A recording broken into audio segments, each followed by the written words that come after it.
네, 오늘장 랭킹5 지금부터 시작해 보도록 하겠습니다. 오늘장 이 시간에 어떤 키워드에 주목해야 될까요? 두 분의 의견 지금부터 확인해 보시죠. RBK 투자증권 영업부 박근영 부장, 헤르메스타 하창원 본부장 나와주셨습니다. 두 분 모두 어서 오십시오. 네, 안녕하십니까. 안녕하세요. 자, 오늘도 저희 1위부터 5위의 키워드를 준비해 놨습니다. 하나씩 열어보면서 아이디어 얻어볼게요. 자, 6호에 대한 이야기를 해보도록 하겠습니다. 와서 많이 산다라고 합니다. 그리고 중국 내 반일 감정이 격화되면서 일본으로 가려다가 우리나라로 온다. 이에 따른 수혜. 여기에 포커스를 맞춰서 언제까지 갈 수 있는 이슈인지 이야기를 좀 시작해 보도록 할게요. 먼저 본부장님께 질문을 드려보도록 하겠습니다. 일단 중국문이 열렸다. 라고 했을 때 반응했던 것과 조금은 차원이 다른지도 궁금하고요. 화장품에 좀 국한해서 본다라고 한다면 대형주와 그리고 중국 매출 비중이 높지 않은 작은 종목들도 움직이는데 이 빨간불이 동일한지도 알고 싶어요. 어떤 시선 가져야 될까요?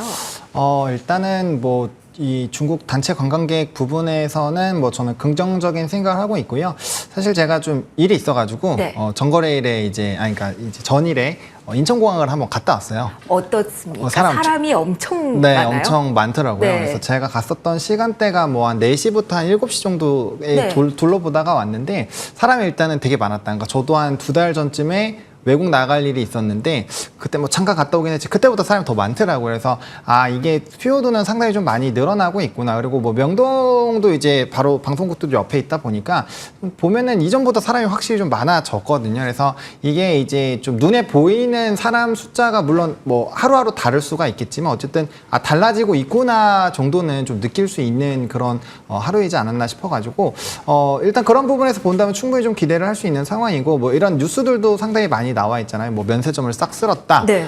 그리고 지금 이제 굉장히 화랑이다. 이런 얘기들이 막 나오고 있는데 물론 이거 데이터로 다 확인을 해봐야 되긴 하겠지만 근데 이 데이터가 그러면 결국은 우리가 확인해야 되는 거는 이달에 열려서 뭐가 나오는 건 아니니까 결국 데이터 확인은 9월분을 확인하는 게 키포인트가 되는 건가요?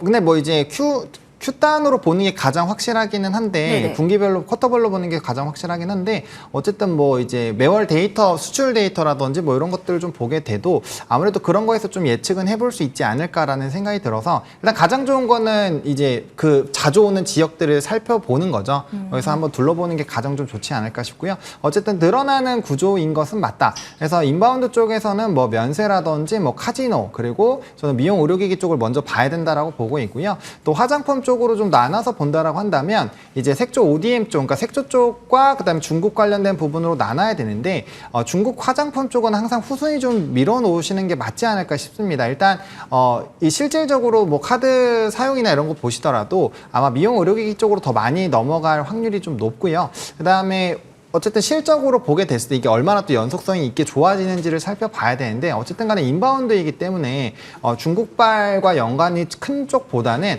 오히려 이제 색조 쪽이 여전히 좀 강하게 움직일 확률이 높거든요. 이쪽은 북미라든지 유럽 쪽에서의 좋은 기조가 나타나고 있고 플러스 알파로 일본 지역 정도에서의 좀 강한 시세가 분출이 되는 쪽에서 실질적으로 실적이 나오고 또 요즘에 이제 조금 작은 브랜드들이 콜라보를 하면서 새로운 브랜드를 계속 만들어내고 있어요. 근데 그게 이제 입점이 많이 되고 있다 보니까 ODM 쪽에서는 성수기가 좀 유지가 된다라고 보시면 좋을 것 같습니다. 그래서 화장품 안에서는 좀 궤를 달리해야 되고 또 이쪽은 실적이 또 뒷받침이 되어주고 있기 때문에 화장품 안에서 본다라고 한다면 전 여전히 중국 관련된 종목군들보다는 기초 화장품에서 실적이 상당히 좋다거나 아니면 색조 쪽에서 ODM과 연관이 되어 있는 종목군들을 계속적으로 보시는 게 맞지 않을까라는 생각입니다.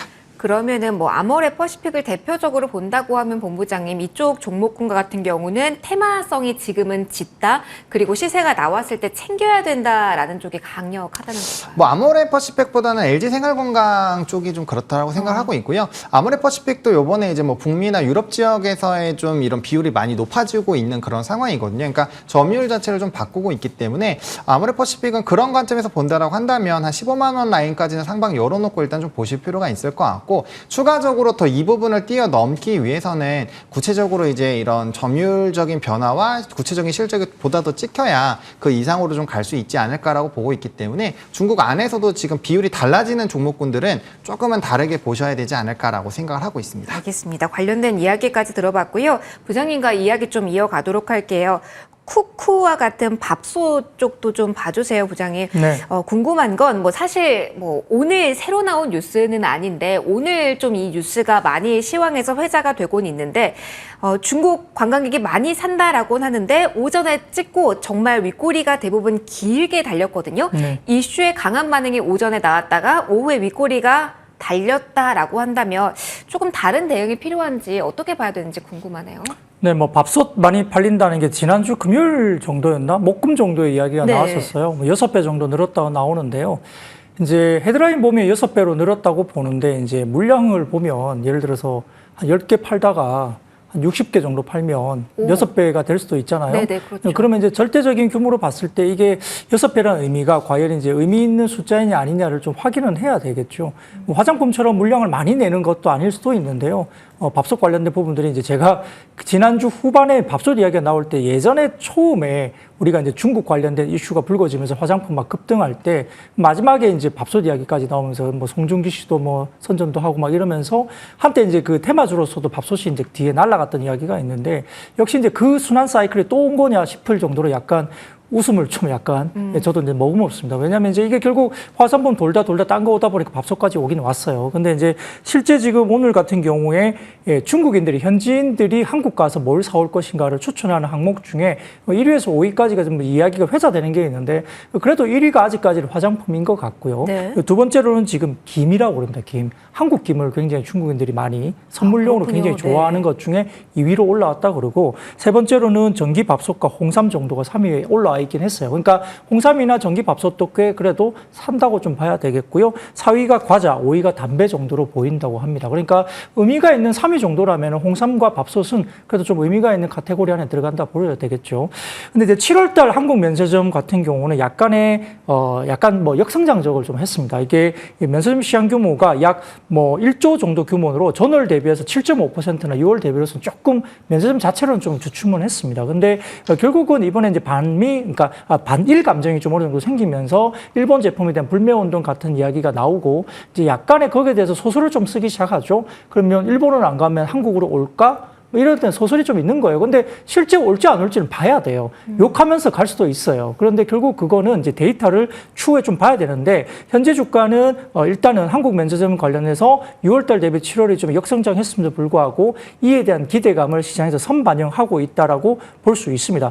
참고로 7월에 중국인 인바운드는 일본에 31만 명 정도 갔고요. 한국은 24만 명 정도 수준이니까 아직까지는 일본 수준이 좀 더 높습니다. 그리고 전반적으로 2분기 중국인 인바운드가 일본은 45만 명, 한국은 40만 명이니까 역시 한국보다는 일본 쪽의 선호도가 사실 높았다는 거죠. 근데 지금 이제 오염수 관련 부분들 때문에 약간의 뭐 반일 감정이 생겼다는 부분인데요. 실제 데이터는 조금 더 지켜봐야 됩니다. 다만 확실한 것은 일단 한국 쪽의 그룹 투어 이제 단체 관광이 이제 시작이 됐기 때문에 이 관련해서는 사전 사후 면세 관련해서 한 2박 3일 정도로 국내에 들어오면 사후 사전 면세를 한 2-3개 정도를 돌린대요. 그러다 보니까 그 부분에서 확실히 따이공들보다는 보따리상보다는 단체 관광의 이익률이 상당히 좀 높습니다. 왜냐하면 수수료를 좀 안 주기 때문에 그렇죠. 그래서 이 부분에서는 면세점에 대한 실적은 분명히 방향성은 우상향의 그림이 맞다고 보는 거고요. 그런데 면세점이 좋으면 화장품이 간다. 이론은 아닐 수도 있어요. 왜냐하면 역시 브랜드력이 떨어져 있고요. 예전처럼 화장품이 좋지는 않기 때문에 브랜드력 입장에서는 그렇다면은 약간의 반세 소외가 있을 수는 있겠지만은 면세점 이꼴 화장품이라 보기엔 좀 힘들다는 점에서는 역시 지금의 분위기는 조금은 인디 브랜드 중심의 중소 브랜드 쪽으로 봐야 된다. 왜냐하면 비중국 쪽에 미국 쪽이나 다른 쪽에 확장 국면에서 결국은 성장 스토리가 나오고 있기 때문에 인디 브랜드가 좋아지는 거 맞고요. 얼타뷰티가 미국에서 이제 올리브영과 같은 쪽인데 이번에 실적 발표에서 나온 게 역시 얼타뷰티 쪽에서도 굉장히 싼 가격에 있는 것들이 굉장히 좋았습니다. 그렇기 때문에 결국은 중저가 브랜드 쪽에 핵심이 있다 보는 거고 그렇다 보면 인디 브랜드의 성장은 OEM이나 ODM 쪽이 좋다. 그래서 우리가 뭐 한국 콜마 같은 이야기 하지만 오늘 같은 경우는 연우라든지 펌텍 코리아 같은 또 대신 용기를 만들어준 쪽이 급등이 나오죠. 그러니까 이런 쪽에 방점이 분명히 있다는 거고요. 브랜드 쪽에서는 아까 말씀하셨듯이 저도 똑같이 LG 생활건강보다는 아모레 퍼시픽 쪽을 조금 더 선호를 하게 됩니다. 왜냐하면은 아모레 퍼시픽의 최근에 미국의 비중이 상당히 많이 올라가고 있어요. 중국 비중을 낮추고 있고 그렇기 때문에 전략적인 부분에서 상당히 조금은 구조조정을 하면서 확실히 어떤 쪽의 성장 전략을 가지고 있느냐가 명확하게 LG 쪽보다는 아모레 쪽이 좀 보인다는 점에서 좀 더 좋아 보이는 거고요. 그래서 기본적으로 봤을 때는 우리가 이제 뭐 텍스 리펀드 같은 뭐 글로벌 텍스프리 같은 경우 이런 쪽이 상당히 좀 좋을 것 같고 면세점 쪽은 방향이 확실히 우선하는 그림이 맞다. 그리고 인디 브랜드 중심으로 해서 OEM, ODM사 쪽으로 조금 더 확장을 보는 게 좋을 것 같다. 이렇게 판단하고 있습니다. 전반적인 분위기까지 좀 담아봤습니다. 본부장에게 하나만 더 여기서 좀 곁다리로 질문하고 가고자 합니다. 그러면 저희가 반일 감정이라는 이야기를 했는데요. 지난주까지 뭐 오늘도 약간 그렇습니다만 테마단에서 움직이는 종목군들이 꽤 있잖아요. 후쿠시마 오염수 관련해서 여기 갔다가 이제 중국에서 우리나라까지 이 논리로 저희가 앞서서 소비 쪽을 봤는데 그러면 1차적으로 일본이 오염수를 방류했다. 그래서 움직였던 뭐 수산, 육계, 소금 이쪽은 단기적으로 일단 이 이슈와는 끝이라고 봐야 되는 걸까요? 아니면 신소재와 같이 계속 돌아가는 테마로 주시는 할 필요가 있을까요? 계속 주시를 해볼 필요가 있다라고 봅니다. 왜냐면 오늘 샘표식품 같은 경우도 뭐 장중에 13%대까지 거의 12.95%에서 13% 정도 올랐지만 뭐 지금은 또 눌리긴 했습니다만 어쨌든 좀 상승력이 나오고 있고 오늘 지금 또 모나미도 급등이 나오고 있는 상황이거든요. 그래서 뭐 관련된 지금 엮여있는 테마들이 지금 굉장히 많이 늘어났어요. 이제 중국 소비로 같이 이어지게 되면서 지금 상당히 좀 굵직한 테마들이 많이 엮여 있기 때문에 그 안에서 순환매는 계속적으로 좀 돌지 않을까라고 보고 있고 결과적으로 이제 뭐 수출 수입에 대한 금지 조치들도 있었잖아요. 이게 분명 파급 어느 정도 이제 기사화가 또 되게 되면 거기에 따른 또 수심이 쏠릴 수가 있거든요. 그래서 단순히 끝났다기보다는 요 오늘 좀 집중해서 가던 일 먹는 쪽에서의 그런 수급들이 일단 중국 쪽으로 좀 넘어가 있다라고 보시면 좋을 것 같습니다. 근데 이쪽에 또 차익이 나오면 또 언제든지 또 올라갈 수 있거든요. 그러니까 오염수 부분에서는 지금 돌아가면서 좀 상승력이 나오고 있기 때문에 무조건 끝났다라기보다는 요 안에서의 테마가 굉장히 빠르게 돌고 있고 그 안에서 이제 차익 실현을 좀 빨리 해야 되기 때문에 대응 부분에서의 조금 이런 원활하지 않으신 분들은 사실 조금 이렇게 이런 테마성이 짙은 쪽에서는 조금 지양을 하시고 앞서 말씀해 주신 것처럼 아예 실적적인 우상향이 좀 그려지는 쪽에 아예 편승을 하시는 게 조금 더 낫지 않을까라는 생각입니다. 알겠습니다. 빠른 손이 필요한 섹터이기 때문에 어떻게 대응해야 되는지 그리고 수급 논리에 대해서도 그 흐름에 관해서도 설명을 들어봤습니다. 계속해서 4위 보도록 하겠습니다. 엔비디아발 반짝 그리고 이후에 네이버 이야기 나오면서 지난주 후반에 들썩임도 있었고 출렁거림도 있었던 쪽인데요. 로봇, 인공지능 같은 결로 봐야 될까요? 아니면 다른 이슈 있을까 궁금합니다. 로봇과 관련해서는 또 전시회 관련한 이벤트도 있기 때문에 여기에 따른 모멘텀 기대해도 될지 여기에 따른 이야기를 좀 하나씩 나눠보도록 하겠습니다. 일단 부장님과 로봇에 좀 한정해서 이야기를 해보도록 할게요. 네이버발 이슈에 로봇까지 좀 파장이 왔다라는 설명이 지난주 후반 많았는데요. 오늘 자리는 어떤 시선으로 봐야 되는지 좀 다른 결인지 뭐 K로봇이 유럽 등판한다라는 이슈 그다음에 두산 로보틱스 관련된 이슈가 있어서 지금부터 본격화라는 이야기도 있거든요. 재료가 직접적으로 어떻게 연결되는 건지 로봇 쪽 설명 좀 해주세요. 네, 우선 뭐 두산 로보틱스 공모 가격 일정이 명확하게 나와 있습니다. 그래서 이제 공모 9월 달에 이제 진행이 됐는데요. 뭐 시가총액으로 봐서는 뭐 1, 2조 정도 사이 정도가 될 것 같고 뭐 첫날에 어느 정도까지 오를지는 좀 모르겠습니다만 매출 단으로 봐서는 두산 로보틱스가 그래도 한 600억대 언저리 됩니다. 그렇기 때문에 로봇 가운데 5, 600억 정도 매출을 하는 회사는 거의 없다시피 한데 두산 로보틱스가 그래도 이제 5, 600억 정도 되는 상대적으로 높은 매출액을 구가하고 있죠. 근데 이제 다소 좀 아쉬운 것은 이제 적자 규모가 좀 있는 상태이고요. 향후에 흑자로 좀 돌아설 기대감 분명히 갖고 있고 향후 흑자 기대감에 대해서 뭐 PER, 피어 그룹에 대해서 주었을 때 뭐 공모 가격 얼마 이렇게 지금 나와 있기 때문에 조금 기대감이 선반영된 부분은 분명히 있습니다. 연초에 우리가 램보 로보틱스가 이제 삼성전자 쪽에 투자를 받으면서 다소 좀 과한 밸류를 사실 받은 것도 사실입니다.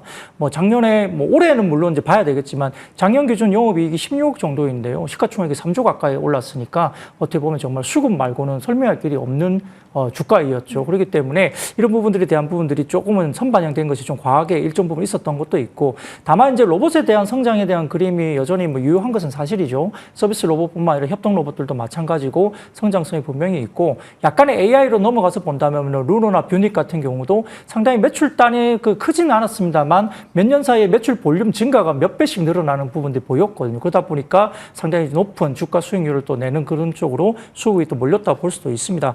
거기다가 인공지능 관련해서 이제 우리가 국내에서 네이버 같은 경우도 뭐 하이퍼 클로버 X를 이제 내면서 결국은 기본적으로 이제 이 부분을 좀 더 충분히 이제 갈 수 있는 부분을 가는 것 같고 그래서 AI라든지 인공지능 이런 분들이 결국은 같이 맞물리면서 로봇 관련 것도 맞물리면서 같이 가지 않느냐 싶고 일부 뭐 AI 같은 경우도 로봇 쪽에 또 접목을 해서 아마 서비스가 될 것 같아요. 네. 그러다 보니까 이런 것들이 향후에 같이 좀 물려서 가는 방향성도 좀 높다 볼 수 있습니다. 조금 이제 하이퍼클로버 관련해서 이야기해 보면 쿠팡이나 아마존 같은 경우는 지금 네이버처럼 이렇게 서비스를 하지 못하고 있어요. 오히려 그래서 좀 그 네이버 같은 경우는 물론 국내 서비스에 아직까지는 좀 한정은 되어 있습니다만 쿠팡이나 어떤 아마존들이 못하고 있는 연동 관련된 이런 AI 서비스가 진행된다는 점에서 약간의 차별화가 있다 볼 수도 있겠고 그 외에도 뭐 클로버 스튜디오라든지 그다음에 뉴로 클라우드라든지 여러 가지 부분에서는 다른 지향점을 가지고 B2C나 B2B 쪽의 서비스가 조만간 또 나올 거기 때문에 기대감은 여전히 유효하다 볼 수 있겠고요. 더군다나 BTC 같은 경우도 여러 가지 부분에서는 실적에 관련된 부분에서 고도화가 좀 필요할 것 같아요. 초기에 접속기 너무 심해서 조금은 트러블이 나고 좀 실망감 때문에 좀 빠지기도 했던 점도 분명히 네이버 쪽에 있습니다만 결국은 고도화를 통한 AI 관련해서는 여러 가지 부분에서 기대감을 조금 현실화하는 부분이 좀 필요할 것이고 실시간 데이터 처리해서 이제 트러블이 안 나야 될 것 같고 만약에 뭐 트래픽이 모자라서 뭐 접속이 잘 안 됐습니다. 그건 제가 보기에는 핑계일 것 같아요. 만약 그렇다면은 서버를 늘려야 되겠죠. 근데 서버를 늘리기만 하고 수익이 안 되면 뭐죠? 오히려 비용만 늘어나기 때문에 결국은 까먹는 것만 되기 때문에 이런 부분에서는 높은 밸류를 줄 수 없을 수도 있습니다. 그러니까 결국 네이버는 뭘 해야 되냐면 B2B 부분에서의 생산성 증대라든지 수익화 여부를 명확하게 해줘야만이 어떤 밸류에이션 멀티플을 높게 받는 거죠. 근데 네이버 자체만 본다면 AI가 나오기 전에 2분기 분기 실적만 보더라도 일단은 분기로 봤을 때는 2분기 사상 최대 이익을 일단 보여줬어요. 그렇기 때문에 실적에 대한 기대감 상당히 높아진 상태에서 하반기에는 결국 수익성 여부에 달려서 결국 멀티플 상향 조정이 나올 수 있다는 부분을 좀 확인할 필요가 있는데 일단 뭐 긍정적인 접근은 아직까지는 시장에서 보고 있는 것 같아요. 여러 하우스나 시장에서도 봤을 때 네이버 쪽에 관련된 긍정적인 시각을 가지고 관련된 어떤 확산되는 테마 쪽으로 수급이 좀 가지 않는가 이렇게 보고 있는 상황입니다. 긍정적인 포인트에 대해서 이야기를 해주셨어요. 그러면 여기에 동의하실지 본부장님께도 살짝 질문하고 넘어가도록 할게요. 로봇에 대해서도 그리고 네이버에 대해서도 사실 뭐 증권가에서는 특히 네이버에 대해서 좋다라는 의견도 많이 나오시는데 또 써보신 분들 사이에서는 아쉽다라는 이야기도 좀 많이 나오는 상황이거든요. 이렇게 의견이 여러 갈래로 뻗어나갈 수 있는 상황 속에서 지금은 그럼 어떻게 봐야 되는 건지 네이버 필두로 한 소프트웨어 쪽, 로봇 쪽 어떤 시선인지 짧게만 좀 듣고 넘어갈게요.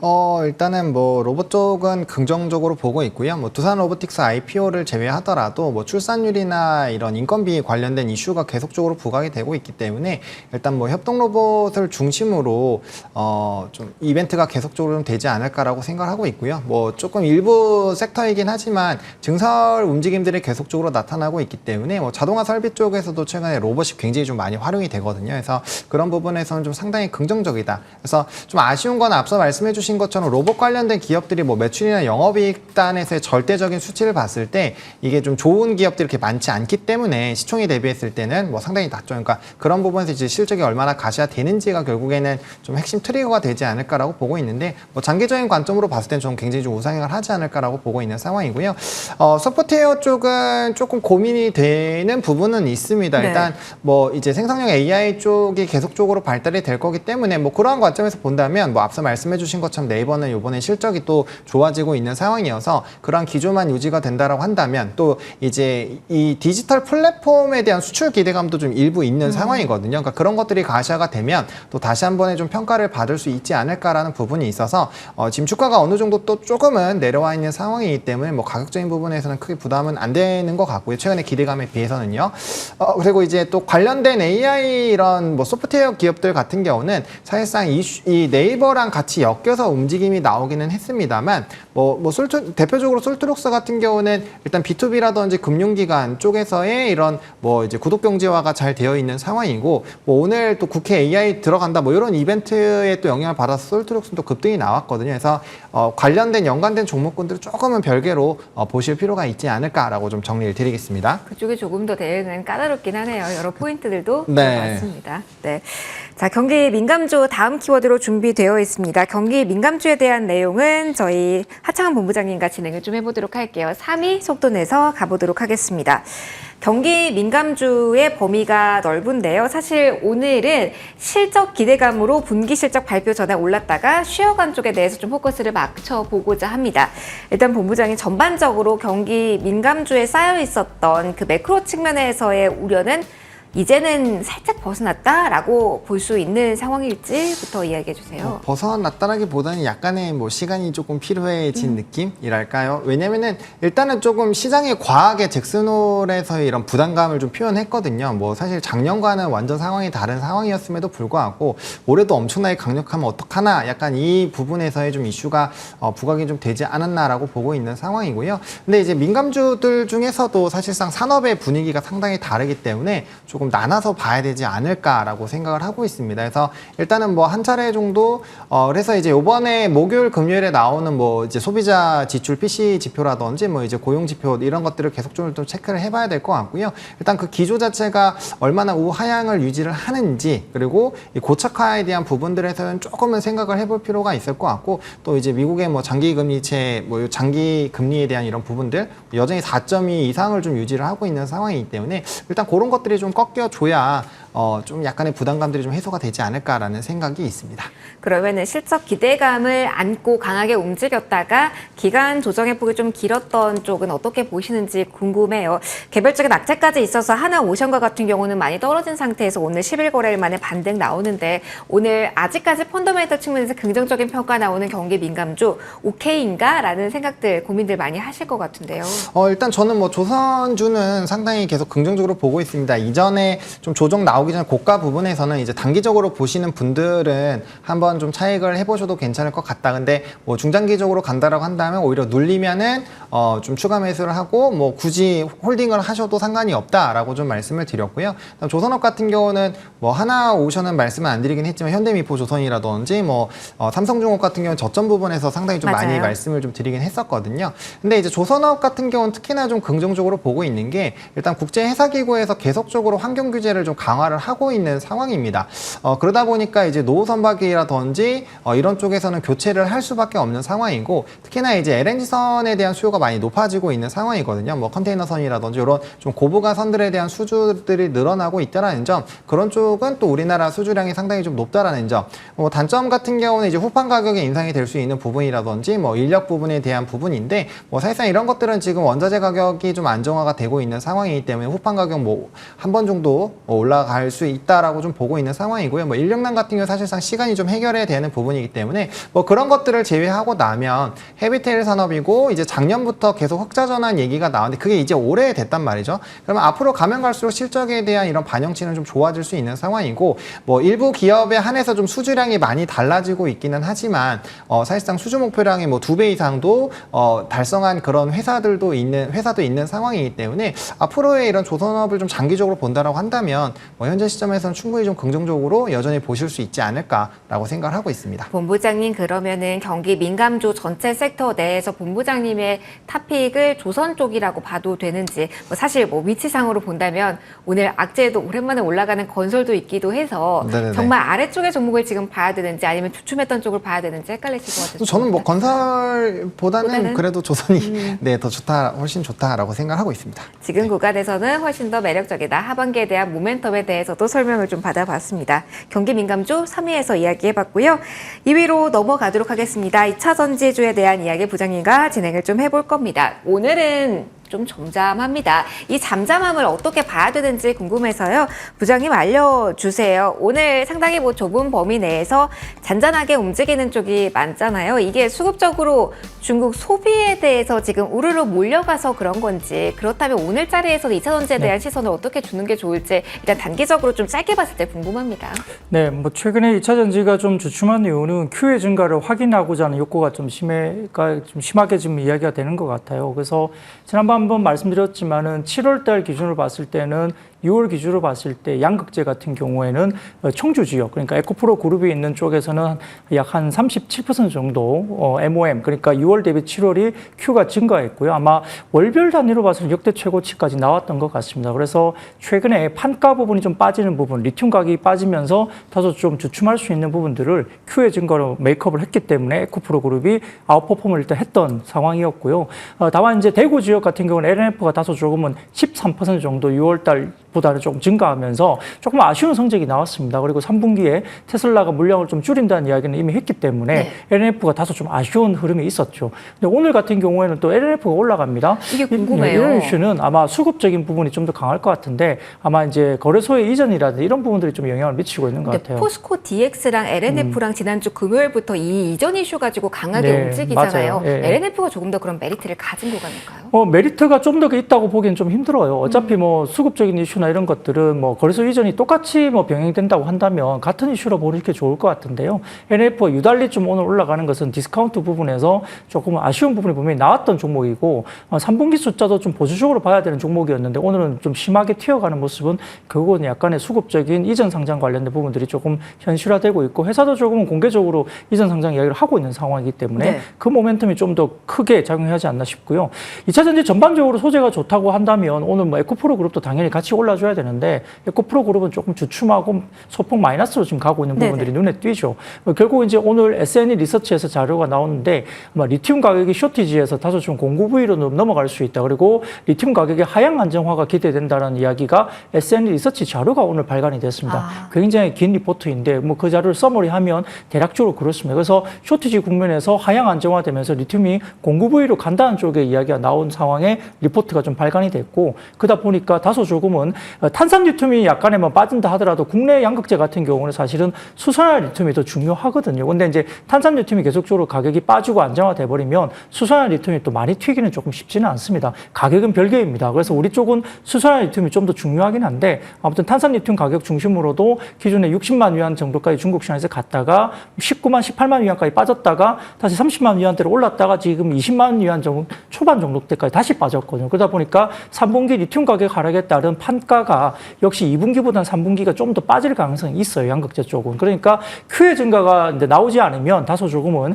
양극재 쪽이 3분기 숫자가 좀 애매할 수 있는데 7월 지표는 너무 잘 나왔단 말이에요. 청주 관련된 쪽이. 그래서 에코프로 그룹에 기대감이 있었는데 8월 지표로 접어들었을 때 1일부터 20일까지의 양극재 수출 지표가 아무튼 7월보다는 굉장히 좀 좋지 않게 또 역성장으로 나왔습니다. 근데 우리가 1일부터 20일까지의 지출 데이터를 보고 아마 이 부분에서 양극재가 8월에 빠지네라고 보기도 좀 힘들어요. 왜냐하면 연말에 집중되는 수요가 있을 수도 있거든요. 산업에 따라서 월 초보다는 월 후반에 또 집중되는 경우가 있기 때문에 나머지 10일 동안에 얼마나 또 물량이 나가냐에 따라 8월 전체 규모가 좀 달라지게 됩니다. 그러니까 1일부터 20일까지는 7월보다는 다소 좀 주춤한 부분이 분명히 있는데 월 후반에 8월 때 얼마나 나가냐가 중요하고 8월 전체적인 수출 지표를 확인해야 될 필요가 있습니다.